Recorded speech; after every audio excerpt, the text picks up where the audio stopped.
오늘 우리는 이제 디모데후서 2장 1절부터 15절까지의 말씀으로 함께 은혜를 나누려고 합니다. 디모데후서가 기록될 당시의 배경을 알아야 오늘 이 2장의 내용을 우리가 좀 이해할 수가 있습니다. 이 바울이 감옥에서 지금 이 편지를 쓰고 있는데 디모데에게 편지할 때 교회의 상황은 지금 일단 감옥에 있기 때문에 지도자를 잃은 상태입니다. 그렇기 때문에 교회가 지금 타락을 하고 있었던 것이죠. 1장 15절에 보면 아시아에 있는 모든 사람이 나를 버렸다라고 말씀하고 있습니다.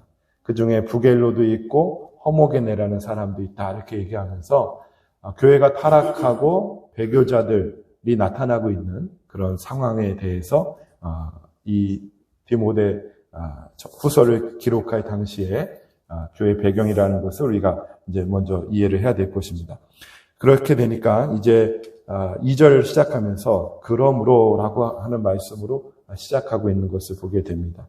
이런 교회 상황이 타락했고 지도자를 잃어버렸고 배교자가 나타나는 이런 상황 속에서 내가 할 일이 있다라는 것을 지금 바울이 디모데에게 말하고 있는 것이죠. 그 방법은 그리스도 예수 안에 있는 은혜로 강해져야 한다는 것입니다. 그리스도 예수 안에 있는 은혜로 강해질 때 오늘 본문에 읽은 것처럼 교회의 건강을 유지하기 위한 5가지의 직분자들 혹은 5가지의 사역이 나타난다는 것을 우리에게 가르쳐주고 있는 것입니다. 1절부터 2절까지는 가르치는 자, 교사에 대해서 말씀하고 있고요. 3절과 4절에서는 그리스도 예수의 좋은 병사로서 또 우리가 사역해야 하는 것을 이야기해주고 있습니다. 5절에서는 경기하는 자로서 법대로 경기해야 된다는 것, 6절에서는 수고하는 농부로 있어야 된다는 것, 그리고 마지막 15절에서는 부끄러울 것이 없는 일꾼으로 사역해야 한다는 것을 알려주고 있는 것이죠. 이처럼 5가지 기능, 사역, 가르치는 자, 좋은 병사, 경기하는 자, 농부, 일꾼으로 우리가 맡은 바 역할을, 기능, 사역을 감당할 때 교회는 부패하지 않고 타락하지 않고 배교하지 않는 역사가 일어나게 된다는 것입니다. 언제까지 하게 될지 모르지만 이 5가지를 한번 다 살펴보려고 합니다. 그러면서 사도 바울은 디모데에게 내 아들아라고 부르고 있는 것을 보게 됩니다. 분명히 그 육적인 아버지와 아들이 아니라는 것을 우리는 잘 알 수 있죠. 그러나 아들아라고 부른다고 하는 것은 매우 애정이 담긴 표현이라는 것을 우리는 알 수 있습니다. 아들이라고 하는 그 말에 얼마나 사랑이 담겨 있고 애정이 담겨 있습니까? 육으로 낳은 아들은 아니지만 영으로 낳은 아들이었기 때문에 사도 바울은 사랑과 애정을 담아서 디모데에게 아들아라고 이야기하고 있는 것을 보게 됩니다. 갈라디아서 4장 19절에 보면 나의 자녀들아 너희 속에 그리스도의 형상을 이루기까지 다시 너희를 위하여 해산하는 수고를 하고 있다라고 사도 바울은 이야기합니다. 사도 바울은 자기는 목회자이고 성도들은 성도라는 개념이 아니라 그들에게 자녀들아라고 부르고 있습니다. 그리고 내가 너희를 해산하는 수고로 그리스도의 형상에 이르기까지 하고 있다라는 것을 말하고 있는 것을 보게 됩니다. 한 영혼을 얻기까지 얼마나 많은 시간이 필요하고 인내가 필요하고 또 수고와 노력이 필요한지 보여주는 것이죠. 그러나 그 관계는 어떤 관계냐? 사랑과 애정이 섞인 관계라는 것을 우리에게 말해주고 있습니다. 우리에게 한 아이가 태어나기까지 그 어머니의 인내를 우리는 잘 압니다. 우리가 이러한 그리스도 안에서 영의 가족 되어지는 은혜가 있기를 원합니다. 이것은 아이냐 어른이냐가 아니라 그리스도 예수 안에 있는 안에서 새로 태어난 자들을 말하는 것이죠. 우리가 우리에게 서로 그렇게 해산하는 고통으로 한 영혼을 그리스도의 형상으로 바로 세우는 그 일에 우리의 사랑과 애정을 담을 수 있는 주님의 자녀들 되시기를 예수님의 이름으로 축복합니다. 그러나 진정한 해산의 고통은 사실 예수 그리스도의 십자가에서 이루어진 것을 우리는 볼 수가 있습니다. 하나님의 아들이셨던 우리 예수 그리스도는 인간이 되셔서 사람의 몸이 되셨습니다. 이때 어떤 일이 일어나냐면 예수 그리스도 안에 이미 온 인류가 잉태된 것입니다. 그리고 예수님은 33년의 온전한 삶을 사심으로 인해서 그 인간의 모든 것들을 준비하고 계셨던 것이죠. 그리고 십자가의 고통을 받았습니다. 이 고통이야말로 새로운 생명을 낳기 위한 해산의 고통이었다라고 이야기할 수 있는 것입니다. 임산부가 아이를 위해서 고통을 참듯이 우리 주 예수 그리스도는 온 인류에게 새 생명을 주고 그들을 낳기 위해서 십자가에서 그 해산의 고통을 참으신 것이다 라고 이야기할 수 있는 것입니다. 십자가에서 죽으시고 장사한 지 4일 만에 부활하셨죠. 온 인류를 영원한 생명으로 선물하셨고 그들을 낳으셨고 또 누구든지 예수를 믿는 자들에게는 그 하나님의 자녀가 되는 그 영의 가족을 만들어주신 그리스도 예수를 우리가 보게 되는 것입니다.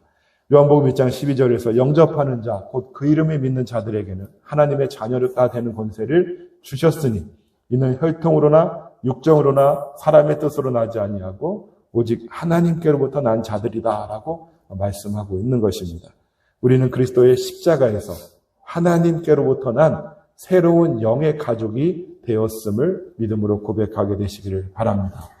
우리에게 하나님께서 아름다운 아이들을 허락해 주신 것은 너무도 감사합니다. 그러나 그것은 저들만의 아이가 아니라 바로 우리 모두의 아이라고 하는 영의 가족의 시각들이 우리에게 있어야 될 줄로 믿습니다. 육체적으로 아이를 낳은 건 저 자매들이 맞지만 우리는 그들을 영적으로 함께 기도하고 함께 말씀을 먹이고 사랑으로 양육하는 공동 육아를 하고 있는 상황이다라는 것을 우리는 믿음으로 고백해야 될 것입니다. 그래서 저들의 아이들을 보면서 저는 저 집의 아이가 아니라 우리의 아이인 것이죠. 그리스도 예수 안에서 새롭게 영의 가족이 된 우리의 아이들이기 때문에 서로 사랑하고 양육하고 같이 그들을 그리스도의 형상을 담는 하나님의 자녀가 되는 그 일에 우리가 한 마음으로 모여지게 되기를 주님의 이름으로 축복해 드립니다. 그래서 우리 모두가 이 육을 뛰어넘는 그런 생명의 가족 되어지는 은혜가 있게 되기를 예수님의 이름으로 축복해 드립니다. 오늘도 제가 어제 학교에서 잤거든요. 학교에서 자는 이유는 학교에서 온다고 했던 자매들이 있어서 데려고 오려고 학교에서 잔 거예요. 주중에는 꼭 만나면 교회 가야지 그러면 가야죠 다 그래요. 근데 이제 좀 어떤 친구들은 이제 금요일 날쯤 돼서 사장님 전 못 갈 것 같아요 그런 친구들이 있고 어떤 친구는 어제 이제 연락을 해서 못 온다는 친구도 있고 한 친구는 이제 연락이 없으니까 오겠나 해가지고 또 제가 아침 10시까지 기다리다가 왔단 말이에요. 별 생각이 다 드는 거죠. 그 친구들이 부담되나? 라는 생각부터 시작해서 가까운 교회를 가라고 해야 되나? 교회를 안 다니기 때문에 제가 이제 같이 예배하자고 부르는 거잖아요. 솔직하게 얘기하면 더럽고 치사한 생각도 들고 내가 왜 이렇게까지 저들에게 마치 구걸하듯이 이래야 되나? 하는 생각도 사실 들어요. 근데 오늘 말씀을 준비하면서 그 생각이 드는 거예요. 이것조차도 해산하는 고통이겠구나. 그들은 믿는 이들이니까 그나마 그렇게 되지만 우리가 사실 말씀을 전하는 이들은 믿지 않는 이들이잖아요. 그들이 그리스도 안으로 들어와서 그리스도의 형상 안에까지 들어오기까지 그게 쉽겠습니까? 물론 그냥 한번 가자 하면 교회 나온 사람도 있겠죠. 그러나 그렇게 그 사단이 그들을 그렇게 쉽게 놓아주지 않는 것입니다. 우리는 10개월 동안 아이를 품는 것처럼 그 사람을 품고 기도하고 그에게 말씀으로 생명을 흘려보내는 그 해산의 고통이 있어야 된다는 것을 다시 한번 깨닫게 되는 것이죠. 여러분 주위에 전도하실 분들이 있으면 그렇게 해산의 고통을 가지고 나에게 그 인내와 사랑을 달라고 주님께 구하시며 한 영혼을 구하는 주님의 사람들 다 되어주시기를 예수님의 이름으로 축복합니다. 여기서 내 아들아라고 얘기하고 있는데 이 아들아라고 하는 말인 테크논이라고 하는 단어를 쓰고 있습니다. 이 말은 아이를 얘기하는데요.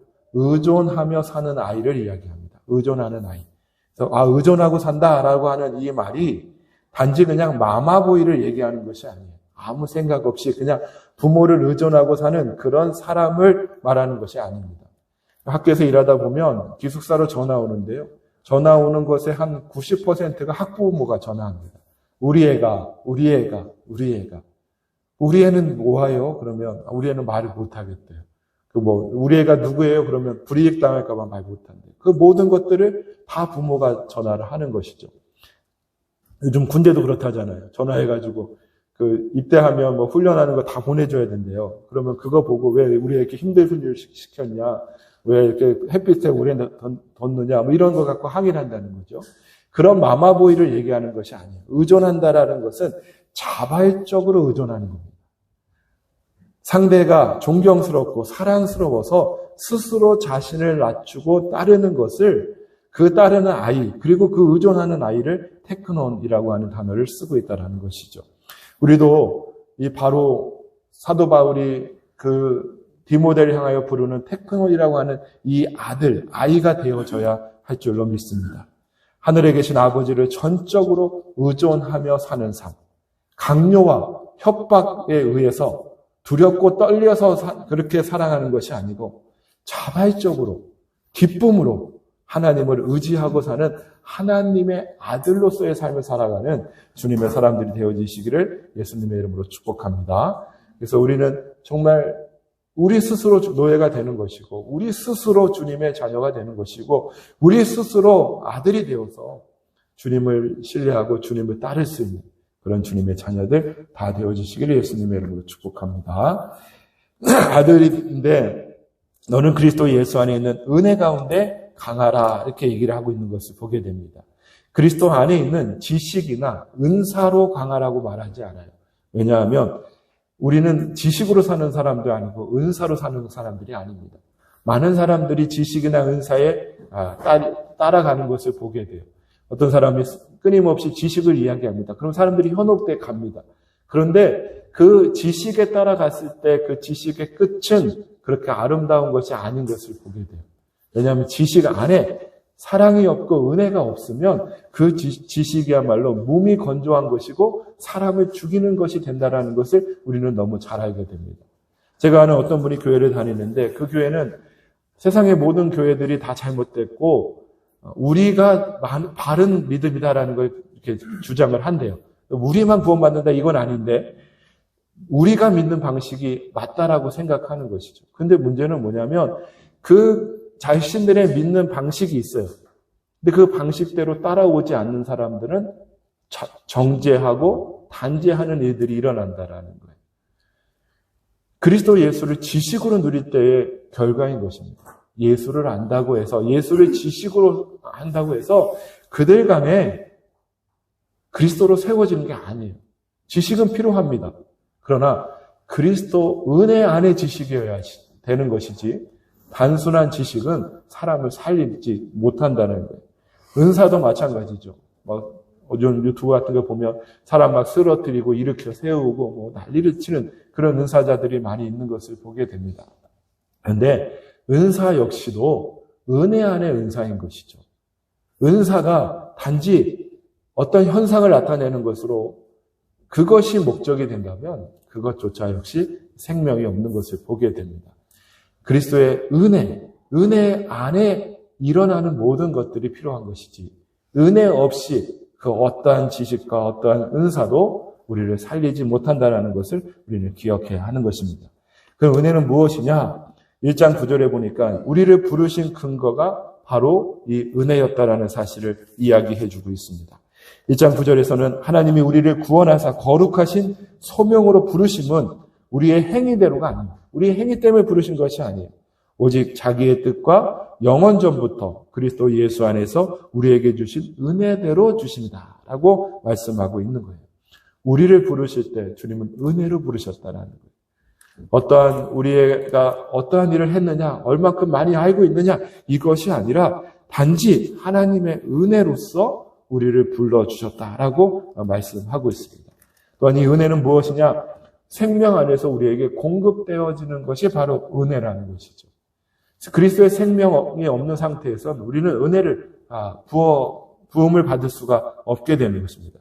사도 바울이 감옥에 있다고 그랬잖아요. 근데 사도 바울은 내가 여기 지금 갇혀 있는 게 너무도 힘들다. 내가 너희들을 위하여 복음을 전했는데 이 결과가 결국 감옥에 갇히는 것이냐라고 원망하거나 화내거나 짜증내지 않았다는 거예요. 사도 바울은 오히려 어떻게 했습니까? 감옥에 갇힌 자 되었으나 나는 늘 기뻐한다. 내가 다시 말하노니 기뻐하고 기뻐하라 라고 말하고 있습니다. 오늘 읽은 말씀 중에서도 나는 비록 갇힐지라도 그 말씀 갇히지 않는다라고 말씀하고 있어요. 사도 바울이 그럴 수 있는 이유가 무엇입니까? 그 안에 생명으로서 공급되어지는 은혜가 있었기 때문에 그렇다라는 거예요. 우리가 우리 삶을 살아가면서 참으로 기쁠 수 있는 이유는 무엇입니까? 우리가 참으로 그리스도 예수를 신뢰할 수 있는 이유는 무엇입니까? 그것은 바로 하나님 그리스도 예수 안에 있는 은혜로 가능하다는 거예요. 그 생명이 늘 날마다 우리에게 은혜를 공급해 줄 때 우리는 그리스도를 신뢰하고 그리스도를 따를 수 있다라고 하는 것입니다. 저는 여러분과 제 안에 그리스도 예수 안에 있는 은혜가 늘 충만하기를 주 예수님의 이름으로 축복합니다. 그럴 때 우리가 바른 믿음을 가질 수 있는 것이기 때문에 그래요. 또 이 은혜는 하나님 자신인 것이죠. 거룩하신 하나님의 성품이 바로 은혜인 것입니다. 우리 축도할 때 보면 주 예수 그리스도의 은혜 이렇게 얘기하잖아요. 예수님이 바로 은혜라는 거예요. 하나님을 표현하시는 예수 그리스도가 바로 은혜로서 우리에게 오셨다라는 것을 말해주고 있다라는 것입니다. 예수 그리스도 안에 있는 은혜는 결국 예수를 말하는 것이고 예수로 우리가 강해질 수 있다라는 것을 말해주고 있다라는 것입니다. 저는 여러분과 제가 그리스도 예수 안에 있는 은혜로 말미암아서 그리스도로 강해질 수 있는 주님의 사람들 되시기를 예수님의 이름으로 축복합니다. 강하고라고 얘기하고 있는데 우리말로 이제 강하고 이렇게 얘기하니까 내가 강해져야 된다라고 생각할 수 있습니다. 그런데 이 원어의 원문의 그 문법을 보면 수동태입니다. 수동태. 그리스도 예수 안에서 강하여지고라고 얘기를 하고 있는 것이죠. 우리가 스스로 노력하여 우리의 어떤 행위로 강해지는 것이 아니에요. 운동을 하면 근육이 강해져요. 그런데 이 은혜로 강해지는 것은 우리의 노력에 의한 결과가 아니라는 거예요. 그리스도 예수께서 우리에게 공급해 주시는 것임을 우리에게 말씀해 주고 있는 것입니다. 우리가 힘들고 어려울 때 힘내, 잘할 수 있어 라고 하는 말이 어느 정도 위로가 돼요. 근데 그 말을 듣는다고 우리가 강해지는 것은 아니잖아요. 잠시 위로는 될 수 있어요. 그러나 정말 강해지는 것은 강함이신 그리스도께서 우리 안에 오셔서 그분의 강함을 표현하실 때 우리는 강해질 수 있는 것입니다. 우리 중에 누가 강하고 싶지 않은 사람이 있겠어요? 우리 모두 강하고 싶어요. 근데 강할 수 없는 이유는 뭐예요? 우리가 강하지 못한 존재이기 때문에 그래요. 강하신 분은 누구냐? 바로 그리스도 예수이신 것입니다. 그분께서 우리 안에 오셔서 하나님의 은혜, 그리스도 예수 안에 있는 은혜를 우리에게 주시고 그 강함을 우리 가운데서 표현하실 때 우리는 비로소 강해지는 사람이 되어진다라는 것입니다. 저는 여러분과 제가 정말 그리스도 안에서 강해지는 사람 되기를 원합니다. 우리의 노력의 결과, 내가 기도를 많이 했고, 내가 성경을 많이 읽었고, 내가 전도를 많이 해서 내가 강한 사람이다라고 말하는 것이 아니라 나의 원천이신 그리스도께서 내 안에서 나를 강하게 하셨노라고 고백할 수 있는 주님의 사람들 다 되어주시기를 예수님의 이름으로 축복합니다. 그러고는 이제는 그 5가지 사역에 대해서 이야기하고 있습니다. 시간이 허락하는 데까지 하겠는데 오늘은 가르치는 사람에 대해서만 하겠습니다.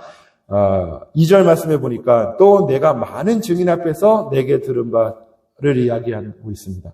많은 증인 앞에서 들었다는 것이죠. 그리스도의 복음은 비밀입니다. 그런데 이 비밀은 공개된 비밀이라는 거예요. 숨겨진 것이 아닙니다. 이 비밀은 너만 알고 있어라고 말하는 것이 아니죠. 신 플러스 천지라고 하는 어떤 그 단체에서는 비밀리에 성경 공부를 합니다. 모든 사람한테 공개하지 않아요. 우리가 복음이라고 하는 이 복된 소식은 기쁜 소식이기 때문에 모든 사람들에게 공개적으로 전달되는 것이지 어떻게 그냥 비밀스럽게 가는 게 아니에요. 그렇게 비밀스럽게 가는 거는 진짜 참 복음이 아니라는 것을 우리는 알 수 있다는 것이죠. 우리가 알게 된 그리스도의 복음을 만천하에 외치고 증거할 수 있는 주님의 사람들 되어지기를 바랍니다. 누구에게만, 아는 사람에게만 이 비밀 니만 하라가 아니라 모든 사람이 그리스도 안에서 그 진리 안으로 들어올 수 있도록 그렇게 복음을 전할 수 있는 주님의 사람들 되시기를 예수님의 이름으로 축복합니다. 내게 들은 바라는 거예요. 내게 들은 바. 그리스도 예수에 대한 이 복음은 바로 바울에게 들은 바여야 한다는 것이죠. 왜 그러냐면 1장 13절에 보면 그리스도 예수 안에 있는 믿음과 사랑으로서 들은 바 바른 말을 본받아 지켜라 이렇게 얘기합니다. 우리가 많은 이야기를 듣는데 그 이야기가 어디서부터 오느냐가 굉장히 중요하다라는 거죠. 이단 사설로부터 들으면 그것은 우리를 살리는 것이 아니라 죽이는 것이 된다라는 거예요. 그리스도 예수 안에 있는 믿음과 사랑으로서 말하는 그 바른 말, 바른 복음을 우리는 들어야 한다라는 것을 우리에게 이야기해 줍니다. 이 바른 말이라고 하는 바른의 뜻은 건강하다는 뜻이에요. 건전하다는 것이에요. 그것은 어떻게 가능합니까? 그리스도 예수 안에 있을 때 그것이 바르다는 것이죠. 우리가 이제 이미 우리는 그리스도 예수의 생명이 우리 안에 있어요. 그래서 그리스도의 생명이 우리를 운영하실 줄로 믿으시기 바랍니다. 그러니까 잘못된 이야기가 들어오잖아요. 그러면 그 얘기가 다 걸릴 수밖에 없어요. 왜? 그리스도가 그것을 거부하시기 때문에 그렇습니다. 우리 안에서 그것을 바르게 지키시는 그 그리스도를 여러분 신뢰하시기를 주님의 이름으로 축복합니다. 그래서 우리가 음식을 막 먹으면 아무리 작은 거라 할지라도 그게 딱 입에서 걸려서 안 넘어가잖아요. 머리카락 얼마나 얇습니까? 근데 그게 내 입에서 걸려요. 또 뭐 아무리 조금 작은 것이라 할지라도 먹지 못하는 건 걸리게 되어 있는 거죠. 우리가 그리스도 안에서 그리스도를 신뢰하고 있으면 이단 사설들이 우리에게 말할 때 그것들이 삼켜지지 않는 역사가 일어나게 될 줄로 믿습니다. 그러면 여러분 그 자리에서 일어서야 되는 거예요. 사람들의 인정, 이것을 그 자리에 앉아있고 그들의 이야기를 들으면 우리의 영혼이 좀먹게 되는 것이고 타락하게 된다는 것을 여기서 말씀하고 있습니다. 여러분 사도 바울에서 들은 이야기, 그리스도 예수 안에 있는 믿음과 사랑으로 듣는 그 바른 믿음, 그 바른 복음을 들을 수 있는, 건강한 복음을 들을 수 있는 주님의 사람들 되어지시기를 예수님의 이름으로 축복합니다. 들었다라고 얘기하는데 이 들었다라고 하는 말은 경청하다라는 뜻을 가지고 있습니다. 우리가 좋은 교사가 되기 위해서 필요한 것은 무엇이냐? 바로 경청하는 사람이 되어야 된다는 것이죠. 하나님의 말씀을 건성건성 듣거나 대충대충 들어서는 우리가 그리스도의 말씀을 이해할 수 없을 뿐더러 다른 사람에게 가르칠 수 있는 자가 되어질 수 없다라는 것을 이야기하는 것입니다. 우리의 귀가 늘 열려져 있기를 바랍니다. 그리스도 예수의 말씀에 그 귀가 열려져 있고 주님이 말씀하신다고 하면 우리의 모든 관심과 집중이 그리스도께 들려져서 들을 수 있는 주님의 사람들이 되어야 될 줄로 믿습니다. 믿음은 들음에서 나오며 들음은 그리스도의 말씀으로 말미암느니라라고 말씀하고 있어요. 우리의 들음이 그리스도의 말씀으로부터 들려짐으로 말미암아 우리가 믿음이 장성하고 믿음이 자라나고 그 믿음이 또한 자라남으로 다른 이들을 가르칠 수 있는 참 교사가 되어지는 아름다운 역사가 있게 되기를 예수님의 이름으로 축복합니다. 그걸 어떻게 하라? 충성된 사람들에게 부탁하라라고 얘기하고 있습니다. 충성된 사람이라는 것은 무엇이냐? 이 충성이라고 하는 말과 믿음이라고 하는 말이 어원이 같아요. 피스토스라고 하는 단어를 쓰는데 꼭 충성스러운 사람은 믿음이 있는 사람을 말하는 것이죠. 믿음이 있는 사람은 곧 충성스러운 사람인 것입니다. 우리는 이것을 알아볼 수 있는 눈을 주님께 달라고 이야기해야 돼요. 많은 사람들이 앞에서 하는 행동을 보면서 그 사람을 판단합니다. 앞에서 잘해요. 굉장히 사랑을 나누는 것 같아요. 그럼 그 사람한테 진짜 홀딱 빠지는 것이죠. 근데 그 사람이 어떤 사람인지는 알 수가 없는 것이에요. 우리는 주님께 사람을 만날 때 어떠한 거부감이나 편견을 가지고 만나지 않은 것이 아니라 저 사람의 진심이 어떠한 것인지 그 진심을 알게 해달라고 하는 믿음으로 늘 주님께 구할 수 있는 사람들이 되어야 될 줄로 믿습니다. 어떤 시골에 아주 미용실을 하는 사람이 있는데 너무나 아주 친절한 것이죠. 오늘 언니 하고 자기한테 있는 음식 다 주고 점심때 되면 밥 볶아서 주고 음식 시켜주는 거예요. 그러면서 이제 사람들의 관심을 얻었어요. 그러면 그 다음에 뭐가 일어나요? 좋은 투자가 있는데 이거 하면 돈을 엄청 번다 하는 거죠. 시골 사람들이 다 돈을 줬어요. 근데 갚을 능력이 없는 거죠. 그리고 그냥 도망가는 거예요. 우리가 그것은 욕심의 사람을 만나게 되거나 내 감정으로 사람을 만나게 되면 어떤 결과가 나타나는지를 보여주는 것이죠. 우리가 누군가 충성스러운 사람인가 아닌가를 보기 위해서는 그리스도의 시각이 필요한 것이고 그리스도의 눈이 필요한 것입니다. 그리고 그 안에 그리스도를 향한 믿음이 있느냐가 중요한 것입니다. 우리가 이것을 선별할 수 있는 은혜를 달라고 주님께 구할 수 있는 주님의 사람들이 되어야 될 줄로 믿습니다. 또한 이것을 우리에게 적용한다면 우리가 충성스러운 사람이 되어야 되는 것이죠. 내가 충성스러운 사람이 되어서 주의 말씀을 바로 듣고 그렇게 될 때 우리가 다른 사람을 가르칠 수 있는 교사가 될 수 있다라는 것을 말해주고 있습니다. 충성된 사람 앞에 부탁하라 이렇게 얘기해요. 부탁하라는 걸 앞에 놓으라는 거예요. 그에게 놓아주면 그가 그것을 가지고 어떻게 해요? 그들이 또 다른 사람들을 가르칠 수 있으리라라고 말씀하고 있다는 것이죠. 사도 바울이 예수님께 들은 이야기를 자기의 것으로 입었습니다. 그리고 그 말씀을 디모데와 또 많은 사람들에게 증거했어요. 디모데는 또 그 말씀을 듣고 또 다른 충성스러운 사람에게 말씀을 증거했어요. 그럼 그 말을 들었던 또 많은 사람들이 또 다른 사람들을 가르치는 일들이 일어나게 되는 것. 이것이 교회에서 일어나는 일이어야 한다는 것입니다. 이렇게 서로가 서로를 가르치고 서로가 서로에게 그리스도를 공급해주는 그런 교회가 되어질 때 그 교회는 타락하지 않고 부패하지 않고 배교자들이 나타나지 않는 교회가 된다라는 것을 말씀해 주고 있는 것이죠. 저는 우리가 서로가 서로에게 교사되어지는 가르치는 역사 있게 되기를 주 예수님의 이름으로 축복합니다.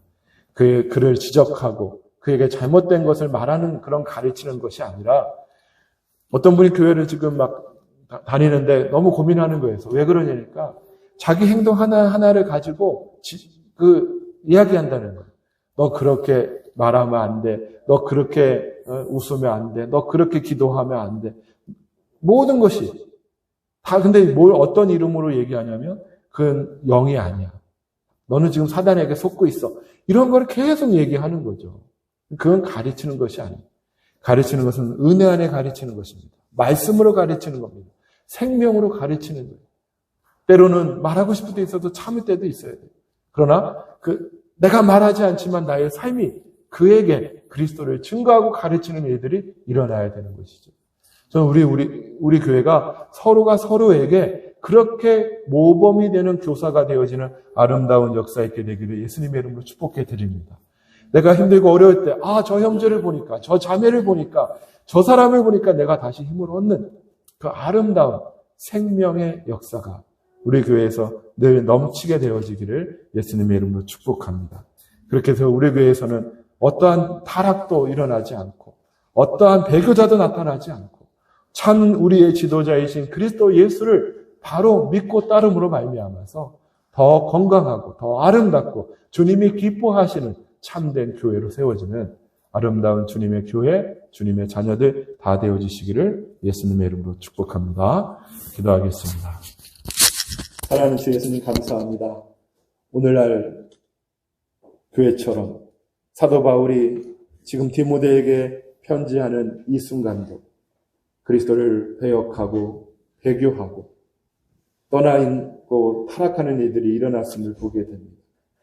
주님께서 이제 우리 가운데 역사하셔서 우리 교회에 참 주님의 역사가 있는 교회가 되어지는 이를 간절히 소원합니다.